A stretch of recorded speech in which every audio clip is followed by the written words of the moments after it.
Assalamualaikum warahmatullahi wabarakatuh. Om Swastiastu, Namo Buddhaya. Perkenalkan, nama saya Muhammad Saparata dari 2CMPB.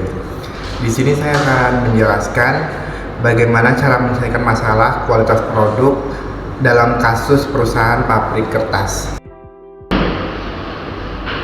Oke, yang pertama saya lakukan ialah mengidentifikasi sumber masalahnya terlebih dahulu, yaitu lakukan analisis menyeluruh terhadap proses produksi dan identifikasi sumber masalahnya yang menyebabkan kualitas produk yang rendah.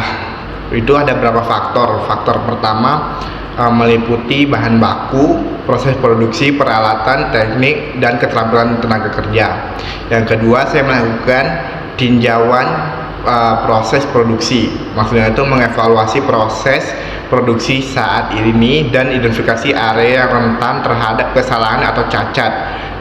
Seperti yang saya lakukan ialah melakukan atau memperhatikan setiap langkah produksi, mulai dari prosesnya, dari bahan baku hingga tahap akhir produksi jadi. Identifikasi titik-titik kritis di mana masalah kualitas dapat terjadi.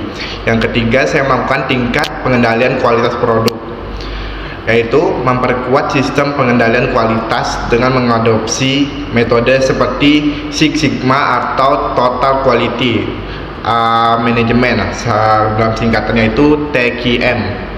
Terus saya melakukan setiap tahap produksi memiliki langkah-langkah pengendalian kualitas yang teridentifikasi dengan jelas, termasuk inspeksi, pengujian, dan pemantauan berkala. Pastikan standar kualitas yang jelas dan tepat diukur dengan tepat. Kemudian yang keempat, peningkatan pelatihan dan keterampilan. Di sini saya akan meningkatkan karyawan memiliki pelatihan yang memadai tentang proses produksi, metode pengendalian kualitas, dan standar kualitas yang ditetapkan. Dan saya juga menerapkan tingkat keterampilan pada karyawan dengan memahami mereka tentang teknik produksi yang tepat dan pengasipan peralatan yang benar dan penanganan bahan baku dengan hati-hati. Yang kelima, saya melakukan audit pemasukan bahan baku. Jika masalah kualitas berhubungan dengan bahan baku yang diperoleh dari pemasukan, lakukan audit terhadap pemasukan tersebut. Pastikan bahwa pemasukan memenuhi standar kualitas yang ditetapkan dan memiliki proses pengendalian kualitas yang baik. Pertimbangkan kerjasama dengan pemasukan yang dapat memenuhi standar kualitas yang diinginkan. Kemudian yang keenam, saya lakukan uji kualitas yang dengan teliti, yaitu melakukan uji kualitas secara menyeluruh terhadap produksi pada setiap tahap produksi. Selanjutnya saya gunakan metode uji yang sesuai untuk memastikan bahwa produk memenuhi standar kualitas yang ditetapkan.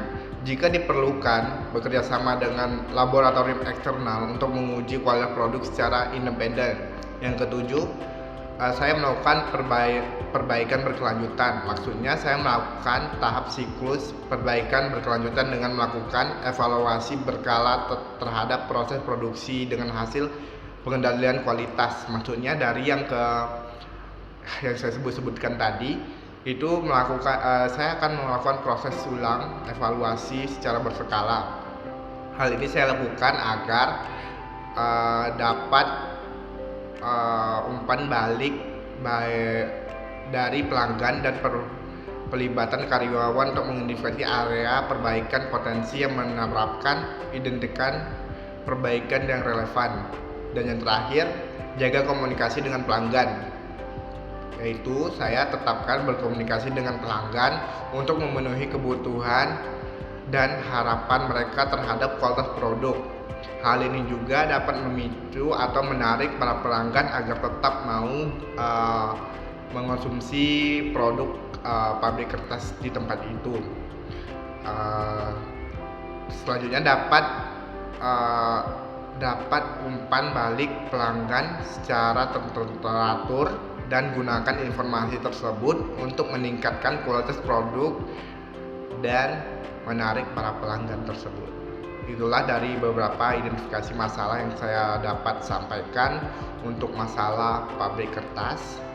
Sekian dari kata-kata saya, kalau ada salah mohon dimaafkan. Sekian dari saya, terima kasih.